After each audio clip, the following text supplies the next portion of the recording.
Hello, hello, hello. This is another episode of the Mental Threads podcast. I'm here with my man right here, Pizza Man Sprat. If you'd like to say something. What's good? What's good? Yes, what is good exactly and whatnot. I've been meaning to get Pizza Man Sprat on this. You want me to just call you Pizza Man Sprat from left to right or just Sprat for short? Man, you just call me Sprat, man. Okay, no problem. You can call me Toasty then. Toast. All right, I call you Toast. All right, cool. That's fine too. That's fine. But I said like just toasty, not just toast. But anyway, so like exactly where exactly are you from, Pizza Man? North Carolina, Greensboro. Yeah, you did say that you're from North Carolina. I don't know why I thought you were from a little bit up north further and whatnot. So you're around the NCA and T area. Yeah, yeah. I don't, maybe from the style of beats. I don't know. Maybe some of my beats sound like I'm from up north, but nah, North Carolina, man. And you didn't live in Charlotte at any point in your life?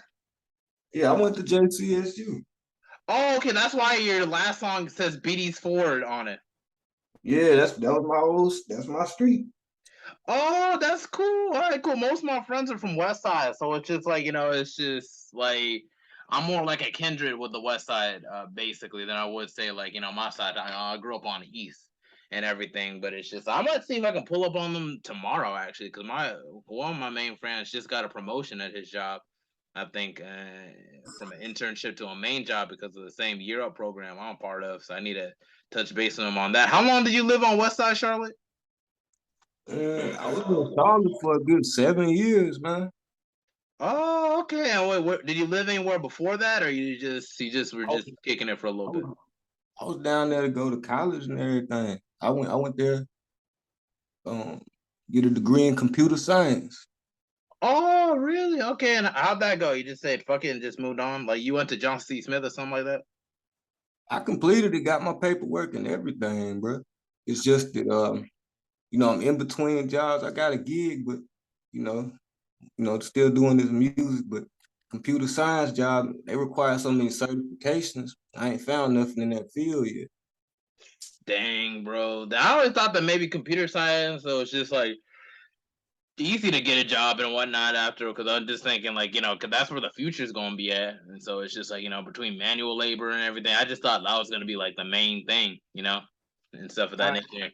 And I know being in between jobs way too well. I'm about to start my new job at the warehouse this Monday. That's what's good, bro. You gotta keep it grinding, man. I feel like a whole lot of this shit got oversaturated. Just Mm, like college degrees, and mm. then they saying the tech field's about to start dropping. People ain't gonna have no jobs in the fucking one of the main things everybody went to school for now. No, really? For real?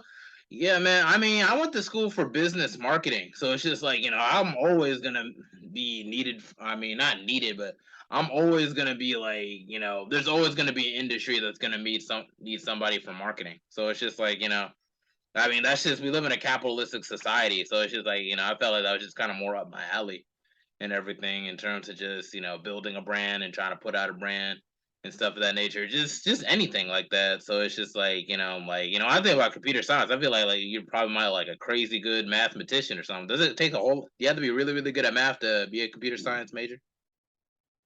Yeah, well, you need to know the basics, man. You gotta know statistics, little shit like that. For the most part, what it all boils down to, bro, is just you getting the prerequisites. Once you got the prerequisites, that computer shit ain't that hard. A whole lot of Shit. that coding and stuff. Once you learn one coding program, they all pretty much the same. Oh, okay, okay. Dang, I didn't know. I was like, that's actually crazy. Cause I wouldn't expect cause it seems like you come across as like more of like a hood type, little, like a gritty type individual from like how like the way you're speaking and everything, how your music be playing. So I wouldn't expect that you got into like a computer science or nothing like that. And, yeah, you grew up on West too, right? So it's just No, I grew up I grew up in a little small town here in North Carolina. But like that's the main thing I want people to know, bro. Like just because you look a certain way don't mean you're not an intellectual, because that's what I am. hmm. Oh yeah, no, I'm sure you are entirely an intellectual, and being an intellectual, like can come in different forms and everything. Some people can be more street intellectual. Some people can be more emotionally intellectual. Some people are more spiritually intellectual. You know what I'm saying? Like it's not like just one way you can be an intellectual. So it's just like for computer science and still be like kind of gritty and everything. I just kind of thought it was like not in the sense of like it doesn't match. It just sounds like Oh, I know. like a rare fit. You know what I'm saying?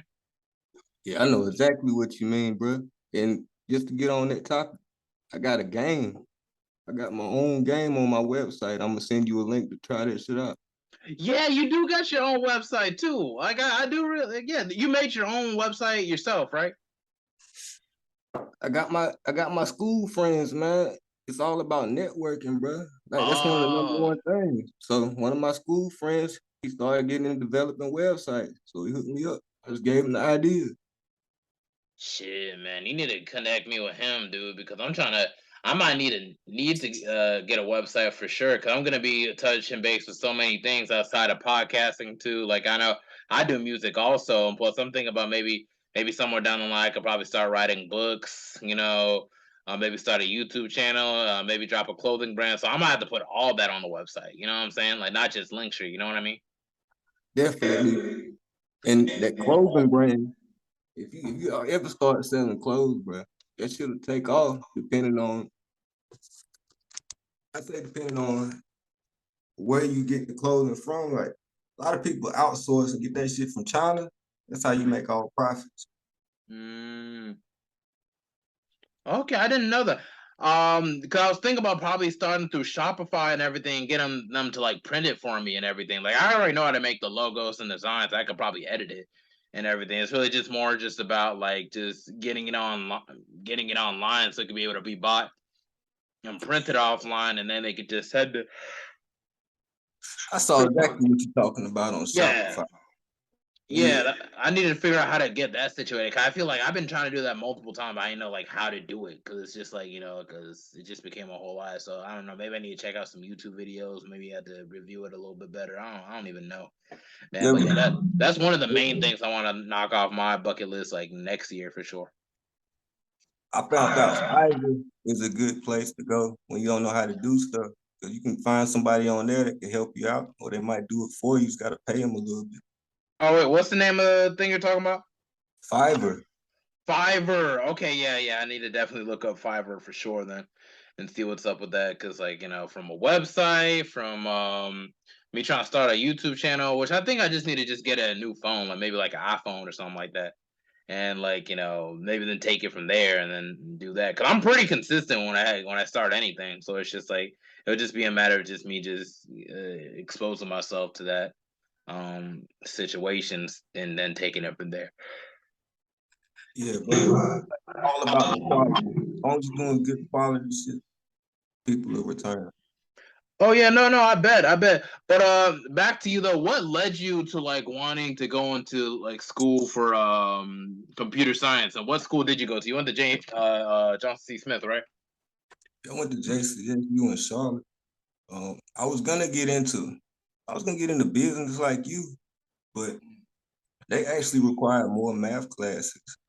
So, and I'm okay at math, but surprisingly, in computers, you only have to know like some of the basic stuff. So, before I got into it, computer science was the easiest shit for me to learn, which sounds Dang. crazy.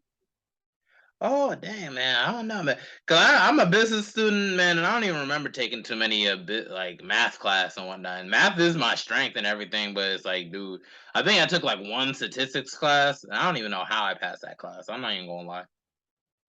For me, statistics was hard, but I had to take accounting. I got B's in accounting because using just regular math, like shit you use at the bank. Mm. So accounting was a breeze. Anything that's realistic with math, I can do that. But statistics and algebra, I don't understand that shit, bro. Because once you put them letters in there, it don't make sense. I mean, I'm cool with the letters and everything. It's just once there's like a pattern, like I could figure it out pretty much. Like once there's like certain things, like okay, this goes with this and that, then it's like I get math. Math ain't nothing but patterns to me. But it's like shit gets complicated when it's like they start like letting the calculator do certain like things. So you press a certain buttons and everything, and do like some alt stuff. You know what I mean? And I just be like, nah, man, I don't know, man. I start getting confused from that. You know? But yeah, as far as my website though, I want everybody to go to supremepizzaman.com and check out my album, Life and Times of $5. That's all you got to spend. Just for your So album? that's for my album. I sent you a link. I sent you a free link, actually. Is it like you mean the Supreme Pizza Man album that's also on YouTube, right? Oh no, I got a different album that's not on YouTube. That's not anywhere but on my website. You can't get this album nowhere else but my site.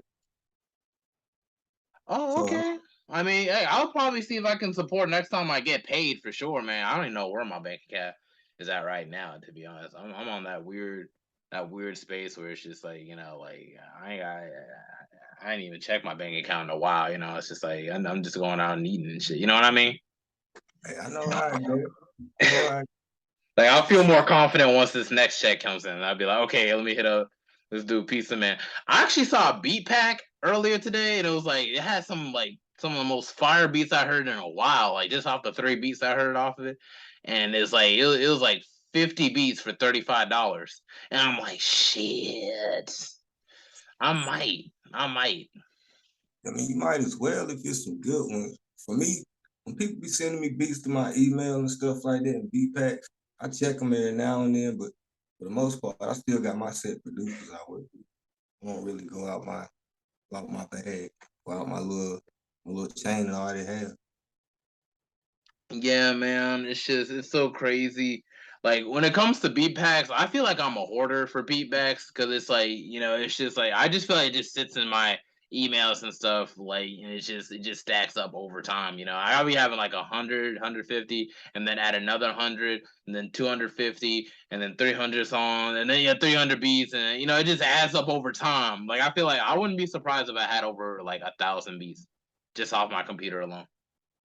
Like See, that's how bad it is now. Like it's just like once I hear like something and it sounds fire, I just want to keep it. You know what I'm saying? Just for the future because like just the process alone. Like I just put the beats on a flash drive and I just write songs. I pick out beats specifically I want to write to, and I just go to the studio and then just do whatever. man, the best feeling is if you got some old beats from like 2012 or 14, and then Mm. you bring it back and listen to it now.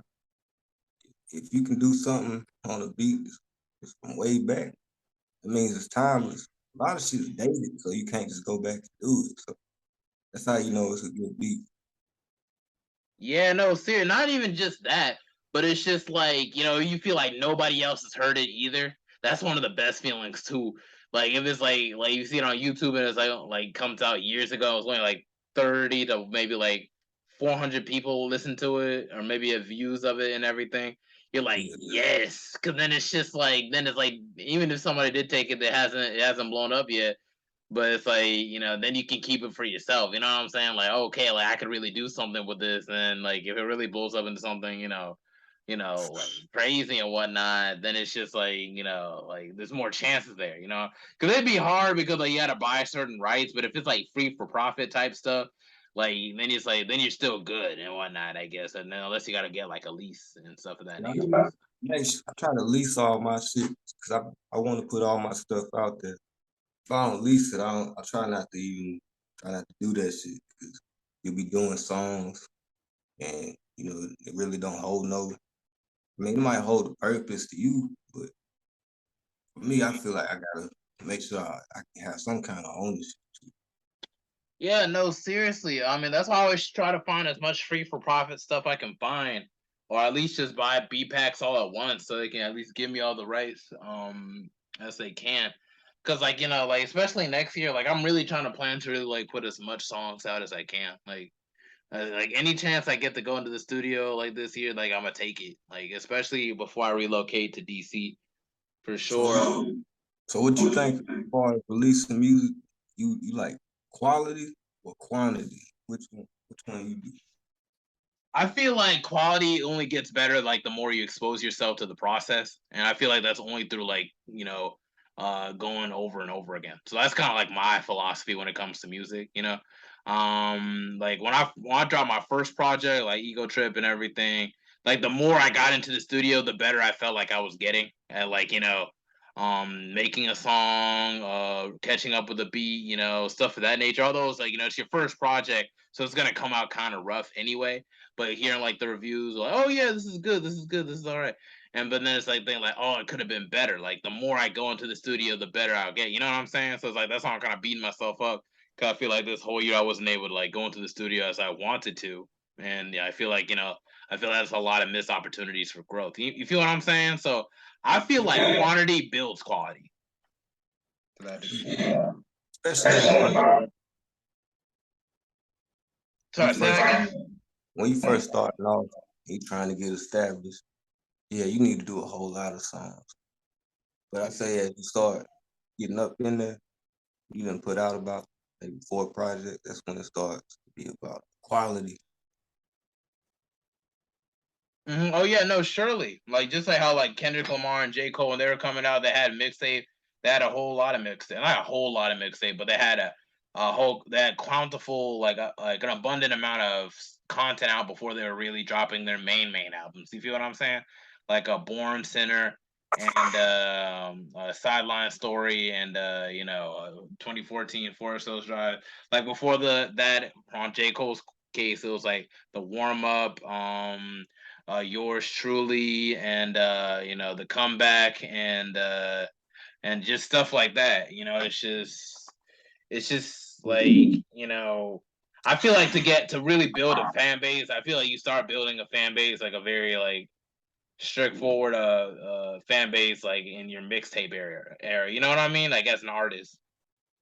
Yeah. Remember how Weezy did it? He was just doing remix after remix. Then he just took off with that shit. Yeah. Lil Wayne was a demon in the whole mixtape era, bro. Like I swear, bro, he would like literally kill a song and make it fucking song, like in a sense. And it'll be like, bro, Lil Wayne. I feel like that era, like I feel like that's when I was at my most creative when it came to like writing, because I feel like it's just like the way how just Weezy just like attacks the song and just fucking just like makes it his own, but also like adds his own flavor with his own like way of words and double entendres. I feel like I feel like he needs to really get his flowers indefinitely right now. I know people used to hate on him back in the day, like, oh, if Tupac was alive, he'd be working at McDonald's, blah blah blah. And it's just like, dude, this nigga is the GOAT right here. Like you can't shit on Weezy anymore. Like he has to be in that GOAT conversation for sure, because like literally like you don't start off your career call yourself Lil Wayne, and then after your era there's like all sorts of rappers calling themselves Lil this, Lil that, Lil this. You know what I'm saying? Yeah. No. Sorry, say that again. Everybody looks like that now. Yeah, man. I feel like that's one thing that people kind of hated about like the Lil Wayne year. Just I guess it was just like such a chokehold that it was just too influential to the point where everybody was starting to copycat. But I feel like that's just the industry, to be honest, as opposed to just his fault. You know what I'm saying? Like when T Pain came out with the auto tune, everybody was using auto tune after. You know? Yeah. I feel like Future took it to the next level with auto tune. He made that shit like acceptable for everybody to use. But now everybody uses. I don't care for it that much, but I feel like Future, he's the one that kind of brought that shit into the next generation. Future and Weezy picked it up, and then Future ran with it. I feel like Kanye West also kind of like perfected it. Not perfected it, like made it perfect, but just perfected it in terms of just how to use it in art like stance, like with like 808s and heartbreak and everything. Yeah, I feel like he made Kid Cudi and Travis Scott be who they are, cause like that's how they make their music. Yeah, and it's all really good. When you use auto tune like the right way, like it's good. But when you oversaturate it, it'd be like it's shit. You know what I mean? Yeah, it'd be too much. Like I feel like it's an instrument in itself, but you have to use it the right way, you know? Yeah, Like yeah, it like there's like a jazz musician playing saxophone and then everybody else playing saxophone, they're bullshitting on the saxophone. It just kind of like it would like make jazz out to be whack, you know what I'm saying? yeah. It's shit Yeah. like this. But back to you and everything. Um so it's just I understand that you pretty much was born and raised a little well, you were pretty much born and brought up a little bit in a small town in North Carolina. What was the name of that small town? Called Reedsville.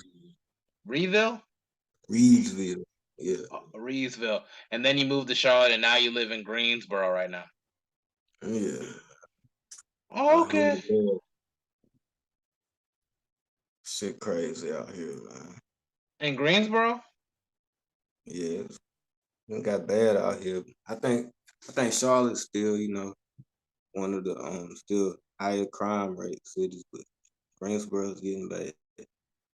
Oh man. So what would you say is Greensboro mostly like West Side Charlotte or East Side Charlotte? I say it's a little bit more east side and just a little bit of west side. It ain't I don't I, ain't nothing like west side of Charlotte. That shit is the west side. What about North Side? Do you feel like it has elements of North Side Charlotte in it somewhere? Yeah, north side is nice. From what I remember, like university and all that. So yeah, nicer parts of the borough. Yeah, But not like the Hidden Valley parts. I never went up there in the Hidden Valley part. So I don't know too much about that. I know about south, south, east, west side. South is nice too. South side is nice, but I don't know nothing about Hidden Valley part. Ah. Heard it's bad up there. Well, what about Sugar Creek area? You pretty familiar with Sugar Creek area in Charlotte?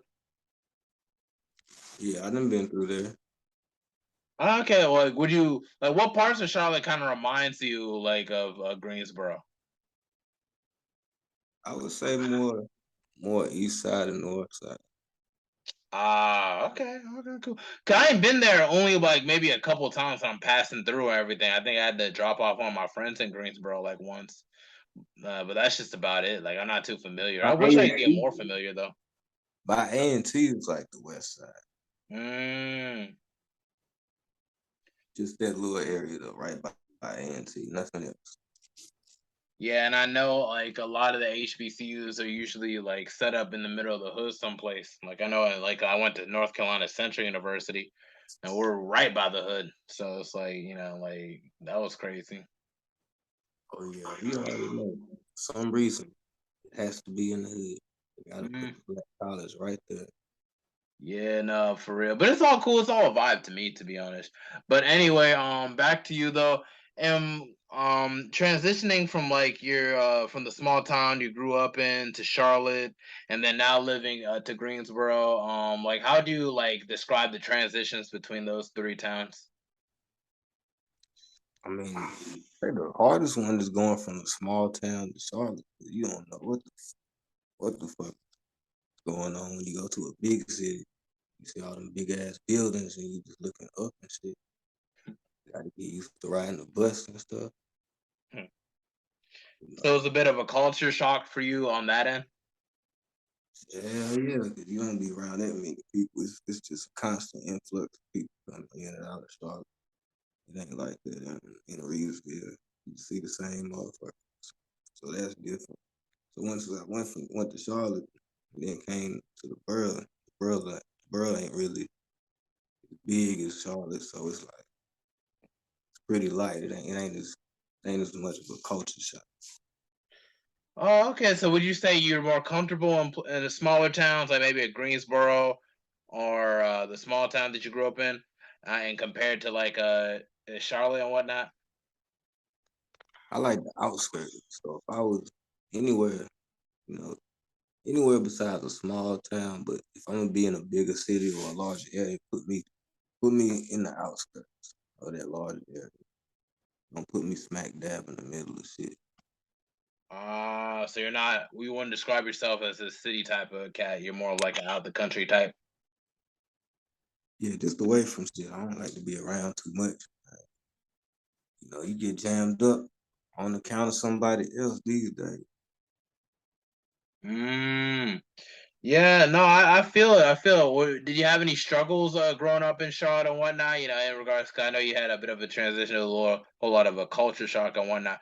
But do you feel like it was kind of like an obstacle for you in getting like around in Charlotte, or do you just kind of grow used to it? Oh yeah, you used to get lost. You know where the hell you be at a whole lot of time. Yeah, Oh, it's a big transition not being able to know how to get around because you ain't from no big city with all these different turns and shit. But besides that, it ain't too much. I say the only struggle was, you know, you. I was in college. I lost my parents and shit. Well, I lost mm, my mom and shit.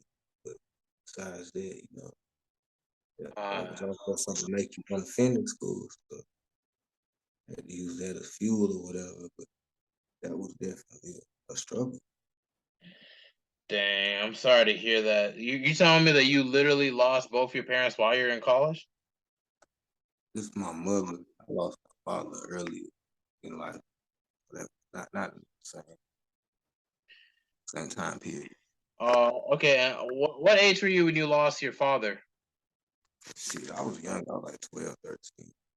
Dang, man, dude, that's crazy. But you're still like kind of like in that middle age and what not in that middle age, that that transitional age, adolescence and everything from childhood to adolescence. That's crazy, man. I send my condolences to your loss and stuff. But trying to grow past your father's passing and then later on your mother's, like, how did you really overcome those two griefs, like, respectively, like with your father and your mother, respectively?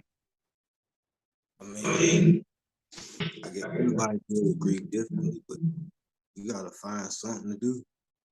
For me, I was in the sports at the time, so I was playing basketball. I get in, start, start shooting jump shots, start doing drills or whatever, basketball drills that is. Just playing ball and shit. But after that, you know, niggas get away from ball, start smoking or whatever. Mm. You listen to the music while you smoking. So, you might start freestyling like that. After you start freestyling, what's next? You want to rap? Okay, so you said that music was something you discovered out of the grief of losing your father at first. Oh yeah. Would you say that music was very helpful in terms of like helping you process that, or do you still have trouble processing your father's passing and then later on your mother's passing? Oh no, I don't have trouble processing none of it. But like, it's just all about just being able to express yourself and getting that shit out. Because if you Mm. don't get that shit out, you might let it out the wrong way. Yeah, no, I feel that for sure, man. And so you lost your father at the age of 12, and then you lost your mother in college and everything. Explain like where your headspace at before and after you lost your mother and whatnot. Oh shit, I didn't know what the fuck to do. I was ready to drop out of college and shit, but really wasn't nothing to do from there. So I was like, yo, I can't drop out. Gotta find a way within myself to finish because that's what she wanted me to do. So that's what I did. That's Yeah, probably man, like, I'm sure they're both very, very proud of you, man, for sure, man. Because it's like overcoming all that and still manage to get your degree regardless. That's a feat, man. yeah, and it's like at that time I had writer's block for music, but as I was in school, I learned that you need money to even put yourself out there in music. So that's why I didn't just say, I'm gonna just drop out of school and do this, that, and other.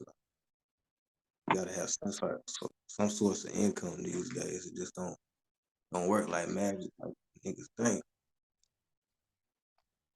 Yeah, man. No, I feel that. I feel that very, very heavy, man. Like seriously, you have unimaginable willpower to even like overcome that, man. Do you have any siblings by any chance? No, just me, dog.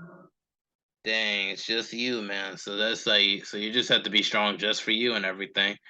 I think that's very, very admirable. Yeah, I think that's the term I'm looking for. Admirable. Yeah, that you can even like overcome that and like still manage to get your degree. Still and everything. You know, like I feel like people that like go through like the most in life are usually set for like some of the best blessings in their life if they just keep their minds focused on that and whatnot, and they do make for like God's strongest warriors. So it's just like, you know, whatever adversity that you may be facing, whether it's like in between jobs or whatever, I feel like you're gonna get through that seamlessly. Appreciate it. Right. Yeah, Definitely. sure. Oh That's okay. You can say whatever you want to say. I just want to let you know we got like about 6 minutes and whatnot, yeah. and then we gotta hop on again. Just letting you know. Shit already, man. But yeah, that's all I got to say about that part. But as far as the music though, what was you fucking with on the album besides that Betty's for? What else you fuck with on there? I was messing with the Office Winstead. And then pretty much I was just pretty much messing with the general feel of the whole album. You know, I'm more like an album feeler. Like I don't like just take out just one piece of the song or whatever. I may replay like one or a couple, but considering I was just trying to make sure to give all the same attention to all the songs and everything, I feel like it's a solid album altogether. Like Supreme Pizza Man is like a very solid project, you know, 14 tracks. And it's just like I feel like you have a very, very how can I say a very unique flow and presentation that's like different from the others. Like I sense there's a little bit of capital here and not capital currency here and there, and just like, you know, I feel like you're influenced from a lot of the stuff from like the '90s too, which I feel like kind of bleeds into your style a little bit. Would you say that you're a fan of MF Doom? Man, how did you? You asking me how did I know? Yeah, how did you know? Because I'm a fan of MF Doom.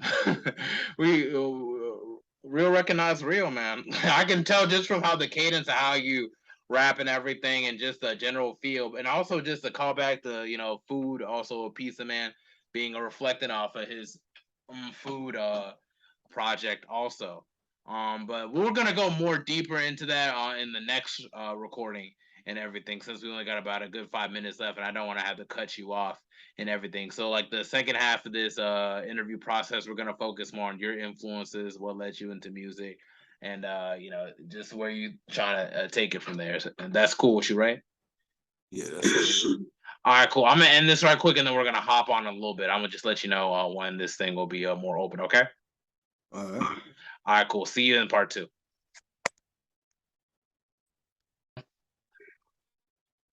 All right, back on for part two. All right, just like we were speaking in part one, I know we were speaking a whole lot about influences in regards to like going deep into your style with the whole your project Supreme Pizza Man, and how like there's elements at MF Doom I kind of pick up through that. You would describe yourself as a Doomite, correct? Yeah, I'm doing definitely. And what is your favorite project by MF Doom? His very first one, Doomsday. Oh, okay. Yeah, I like Doomsday and everything. I lean more to food or Mad Villainy that he did with what was the Mad Lib, producer? What was the producer you work with on Mad Villainy? Sorry, my brain's just not Mad Lib, name Mad Lib. Mad Lib. Okay, yeah, yeah, most definitely, man. Yeah, sorry, my brain is just not operating at 100%.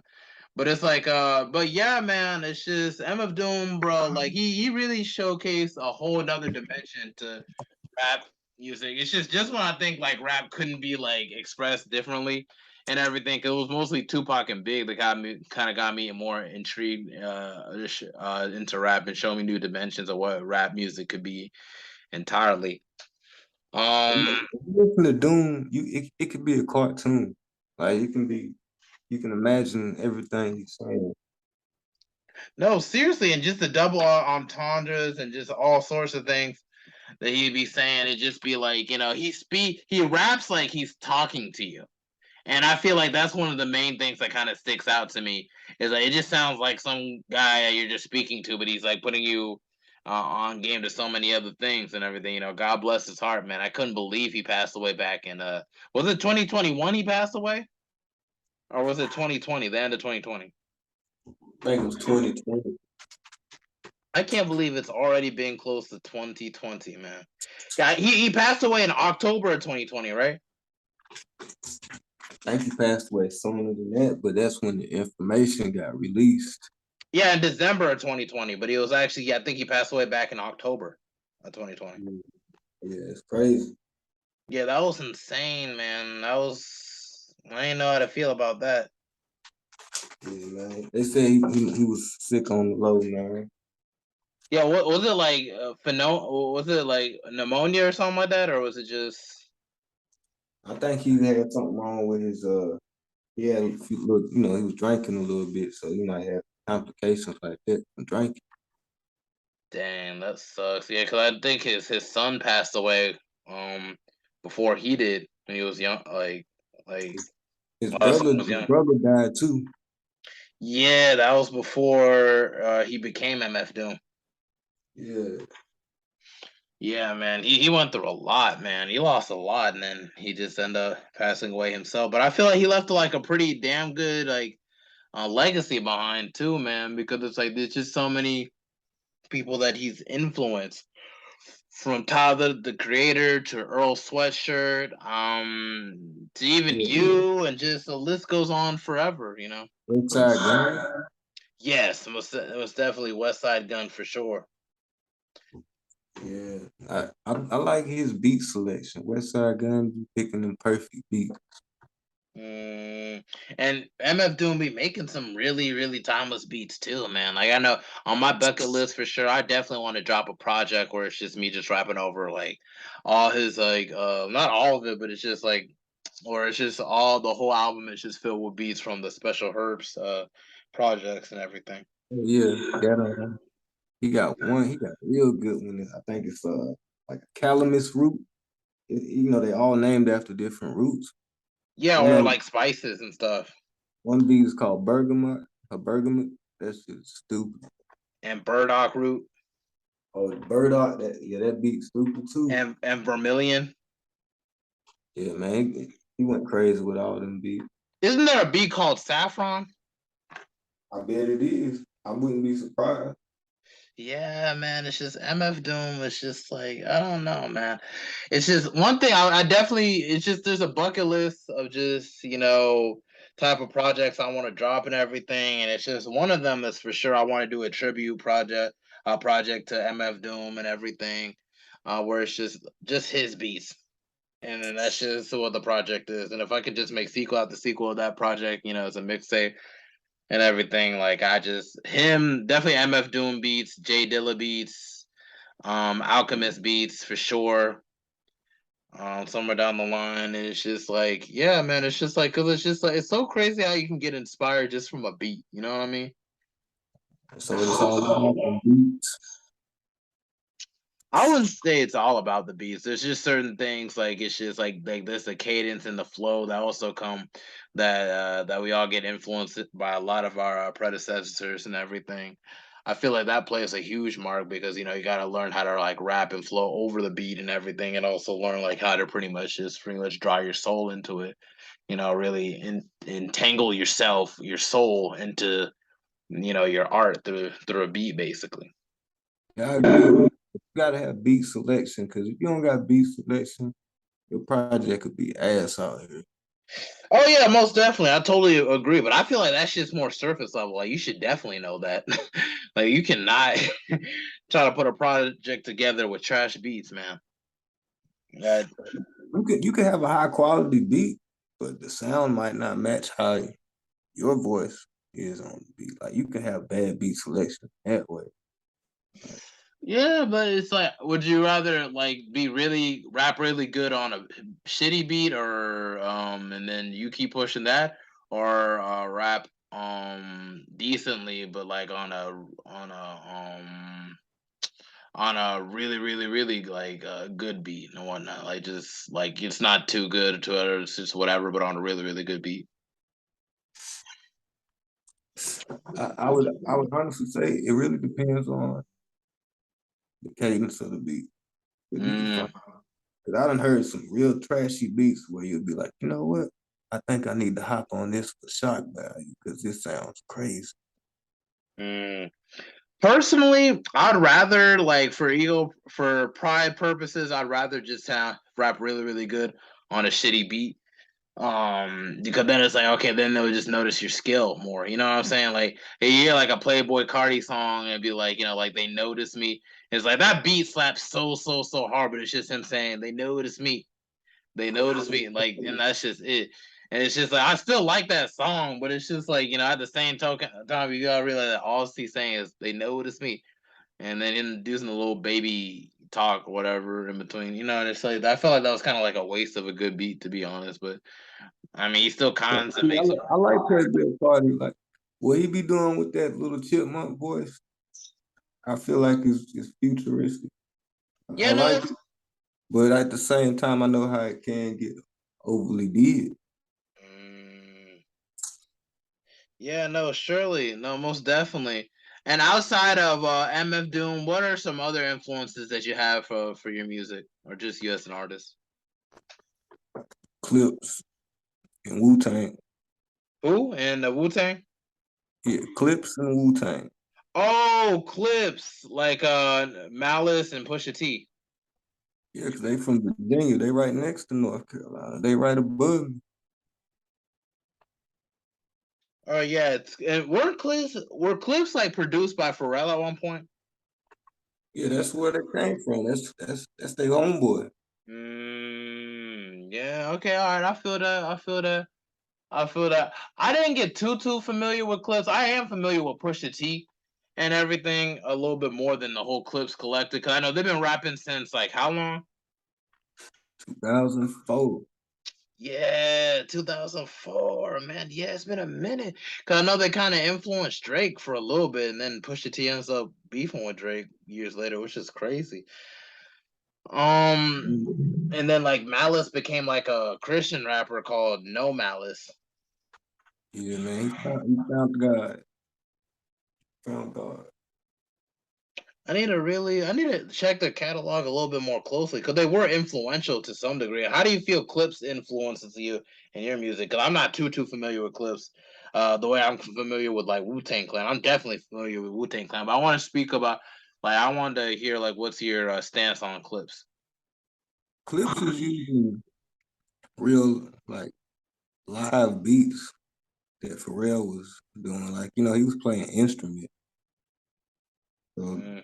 if you listen to any of my songs, it'd be a lot of different instruments in my beats. Like it don't just be like just one different. You don't just hear a drum and a sample. It'd be a whole bunch of shit going on.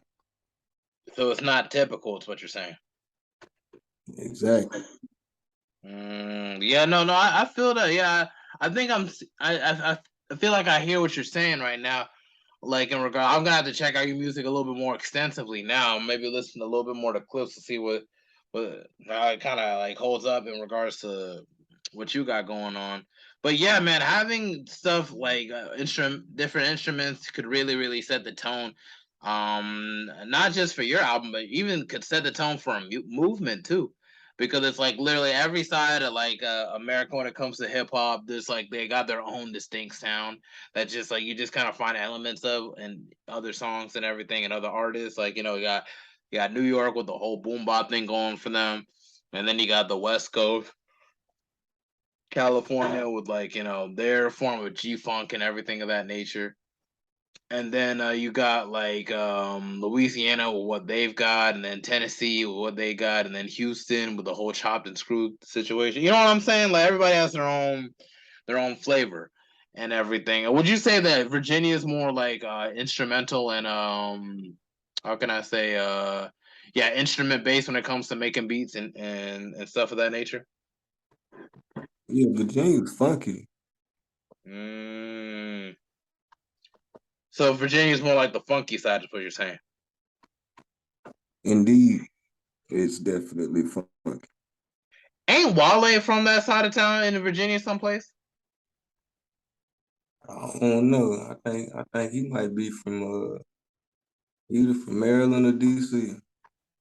I need to look up Wale for sure because I fuck with Wale heavy and everything. Although a lot of people might not mess with him for whatever reason, I think Wale is cool and everything. And I noticed like like even when it comes to the Wales and the Pharrells and everything, they got a certain like ear for music that's just like it doesn't really. Okay, yeah. He was born in Washington D.C. Yeah, okay, yeah. I see what it is.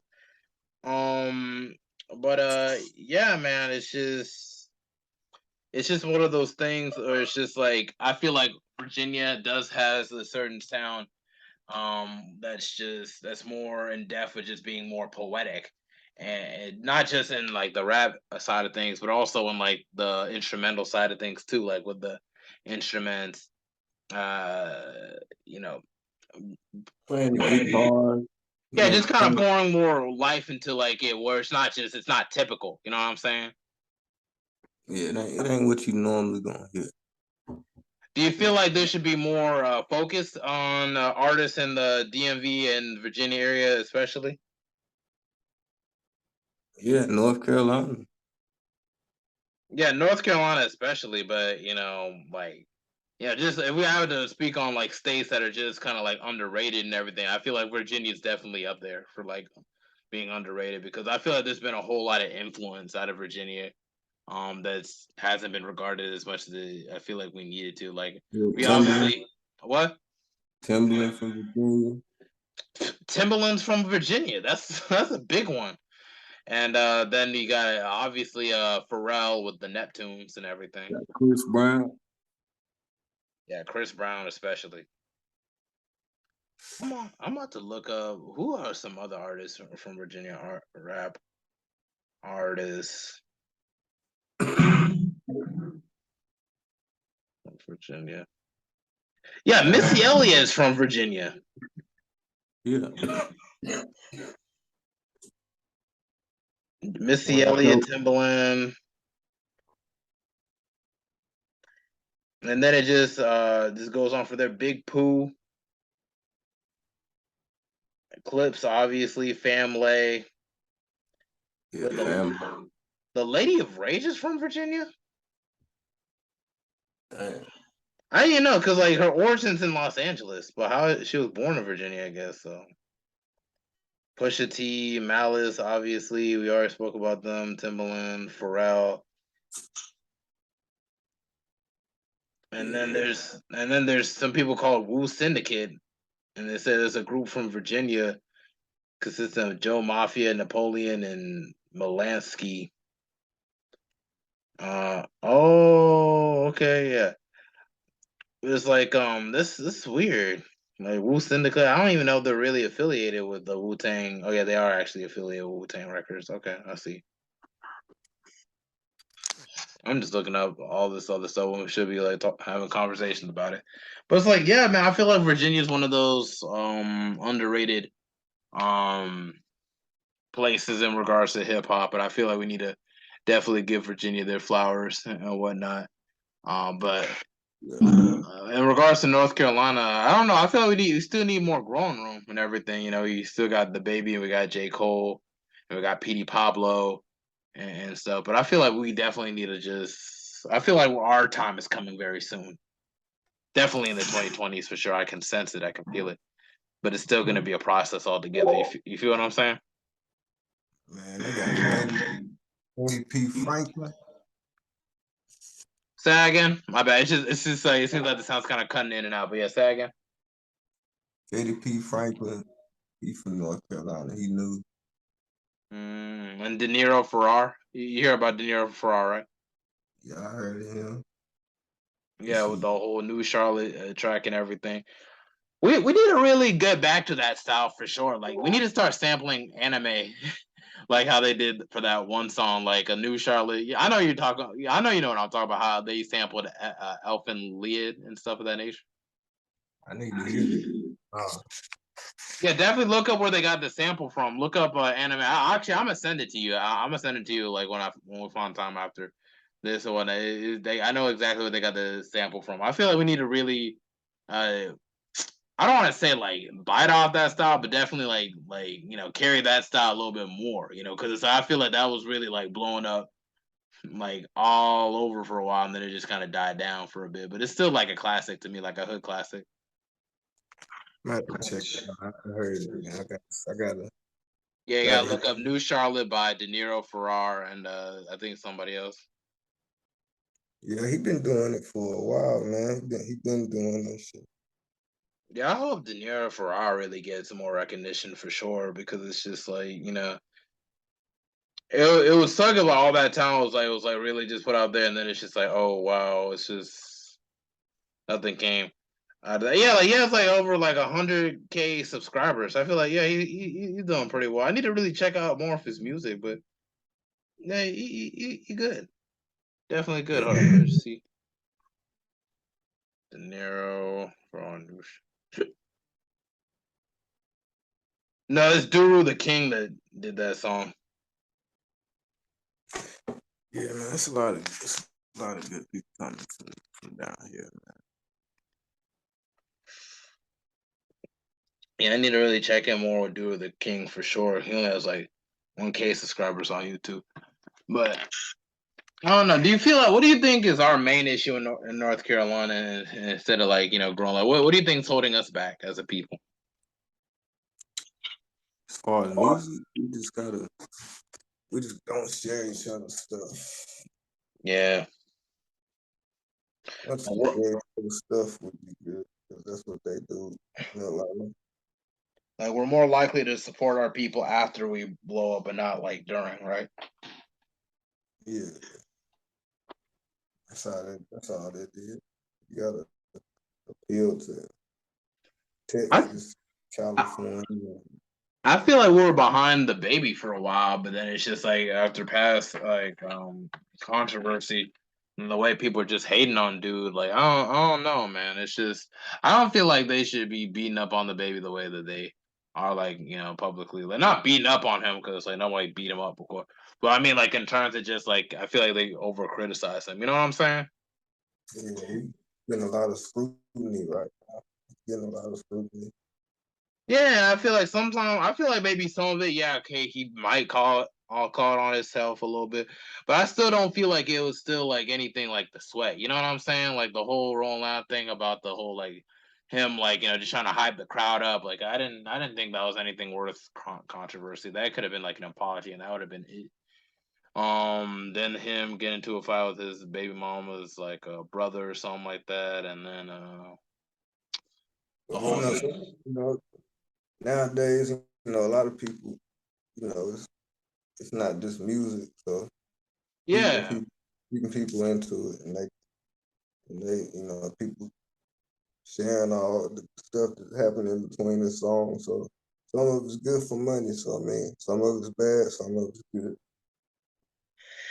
Yeah, man. I just hope that he bounces back for real because dude was really leading the charge for real. So it's like any North Carolina artist, like I just hope that they do well, and that's just it. Because like when it's your time to really shine, you want to be able to want to be in a place where you hope that nobody else is hating on you, or trying to hold you back and whatnot. But you can't be a hater and then people support you afterward. You know what I'm saying?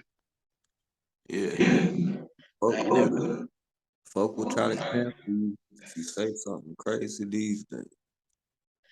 yeah, I mean, I don't know. Just trying to cancel him is kind of weird, and then it's just like, oh, he didn't sell this many tickets, or he didn't do this, or whatever. It's just I really do hope he catches his stride back again for sure.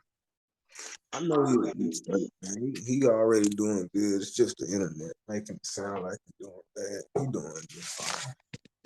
Yeah, trying to hold him or trying to wish a downfall on him, and it's just like that I don't feel like that was pretty fair and everything because it's like dude lost his brother and his father, like it's just like. And I'm not trying to say like, oh, just because people lose family members, like, man, you should be like automatically feel sorry for them. But it's like, I feel like, as black men in this country, I don't feel like people tend to really give a damn about like our own mental health and like all the struggles we had to put up with. You know what I'm saying? Yeah, they don't care about that stuff at all, man. Just brush that off. it's always like, oh, how he reacted to this or what he did this, and then over criticizing every little part of everything. Like it's really not that big a deal. Yeah, that's how I do, man. But hey, check out my album, Supreme Pizza Man, right now on all platforms. Yeah, sure, man. No, most definitely. But let's go back into in regards to like influences again, because I know you spoke about the Wu-Tang Clan. That's a whole another dimension right there, like an influence. And it's like, who out of the Wu-Tang Clan do you feel like influences you like the most? Man, that's a good say Ghostface. Just Ghostface? Like, don't you got other like you don't get Ghostface, no? well, Ghostface and Raekwon and Jizzy say them Uh three. Yeah, but my favorite Ghostface got a good catalog. yeah, Ghostface Raekwon, ain't no joke, man. yeah, like he making some crazy stories. Right now, he still make good stories. Oh no, most definitely. Like, I know definitely Supreme Clientele. That whole project is definitely a banger.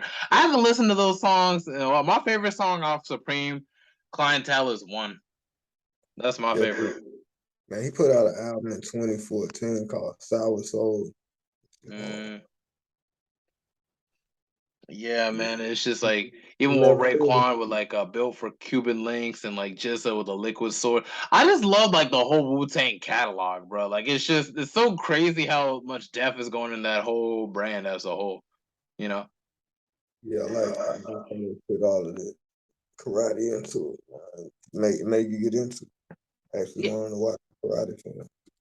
Yeah, like the whole like it really makes you more interested in the kung fu movies, like the Five Deadly Venoms, and obviously all the ones like outside of that. Obviously, Enter the Dragon's like one of the most famous with Bruce Lee and Big Boss. But it's just like all the other ones, they just all the sound clips that they be taken from all the other older kung fu movies and everything. I was watching a kung fu movie the other day, and like actually a couple months ago, and it's just like there was like one part where I think dude was trying to demonstrate horse style, and I'm like, oh, this sounds familiar. They had this on the one of the on one of the Wu-Tang joints and everything. I'm like, oh shit, like dang. Like we've been listening to kung fu movies for years now without even realizing. And it's just like, I just thought that was pretty cool. Real realization, no, Yeah. revelation right there and everything. Could you go deeper on like what songs by Jizza do you like or whatever? What song or how Jizza's style kind of influences you also? One of Jizz's my favorite song, Jizz's Cold World off of Liquid Swords. Like, oh man, I listen to Liquid Swords. Oh yeah, I like shadow boxing too. Oh yeah, I like Shadow Boxing, and then I like this song. Can't remember the name. I want to say it might be called Iron. I don't know. It's Oh yeah, Mike. I know you're talking about the Iron Mike song. Yeah. Yeah, bro. Old Oh Dirty yeah, oh Bastard. yeah. In my fault. One more song off of Jizz's album. It's called Gold. With him and Method Man. Called Gold. That song stupid. Yeah, man. Wu Tang Clan, bro. That's just bringing me back all sorts of memories, man, of watching their videos and stuff of that nature. Um, I know, like, from my favorite, like one of my favorites, like Old Dirty Bastard for sure. Because I feel like Old Dirty brings a whole like level of spirit and soul into like a lot of these songs where just he just kind of where he stands out. But I feel like without him, like Wu Tang, I just feel like it just kind of like it always felt like something was missing. You know what I'm saying?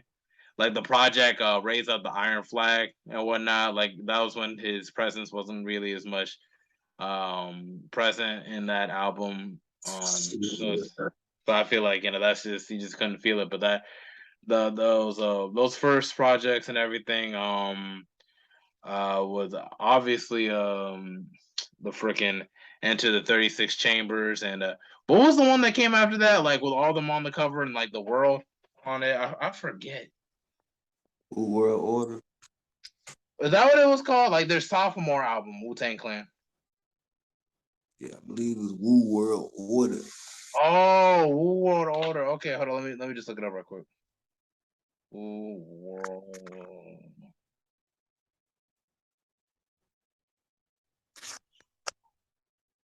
It says it's a song right here. Hold up. Mm, Yeah, I thought that was supposed to be the whole thing. Let me just check and see right quick. Yeah, Wu-Tang Forever. My bad. That's what it was called. Oh, okay. Yeah, no, Yeah, that's it. Yeah, Wu-Tang Clan Forever. Yeah, the bruh. second it was a double disc, and the second disc was my Yeah, Enter the Wu-Tang. That's 1993. Wu-Tang Forever, 97. Man, Wu-Tang. after that, the beats wasn't as hard, but it was still good after '97. I like Wu Chronicles and Wu Chronicles Chapter 2. 'Cause I feel like they were shedding more light to all the obscure parts of Wu Tang Clan, like all their features and songs. Like outside of that too, I just fuck with it. Yeah, I liked all the bonus members too, man. They was all different. Yeah, man. It's like a whole lot of just shifting back and stuff and just listen through all the songs and everything and just looking through even like the cover. I got the vinyl of Enter the Wu Tang just sitting in my closet right now because like my vinyl player broke right now. But it's like once I get like another and everything, like I'm gonna be playing all these songs like whenever I get that chance and stuff. So I know you mentioned that so it was Raekwon, Jizza, and who was the third one that was influencing your style a whole lot? Ghostface. Yeah, Ghostface was your main favorite one, and those are your top three basically in your own opinion. Yeah, they're my top three. My top Yeah, three. that's not a bad one for sure. Like I feel like Jizza, Raekwon. Raekwon definitely be killing that shit still right now too. Oh, okay, and outside of Wu Tang, and I know you mentioned it was a Wu Tang, Clipse, and MF Doom. What other artists influences you also? Outcast. Who? Outcast. Oh yeah, definitely Outkast. Definitely like you know one thing I love about Outkast is like how Killer Mike was kind of like the unofficial member of like Outkast in my opinion.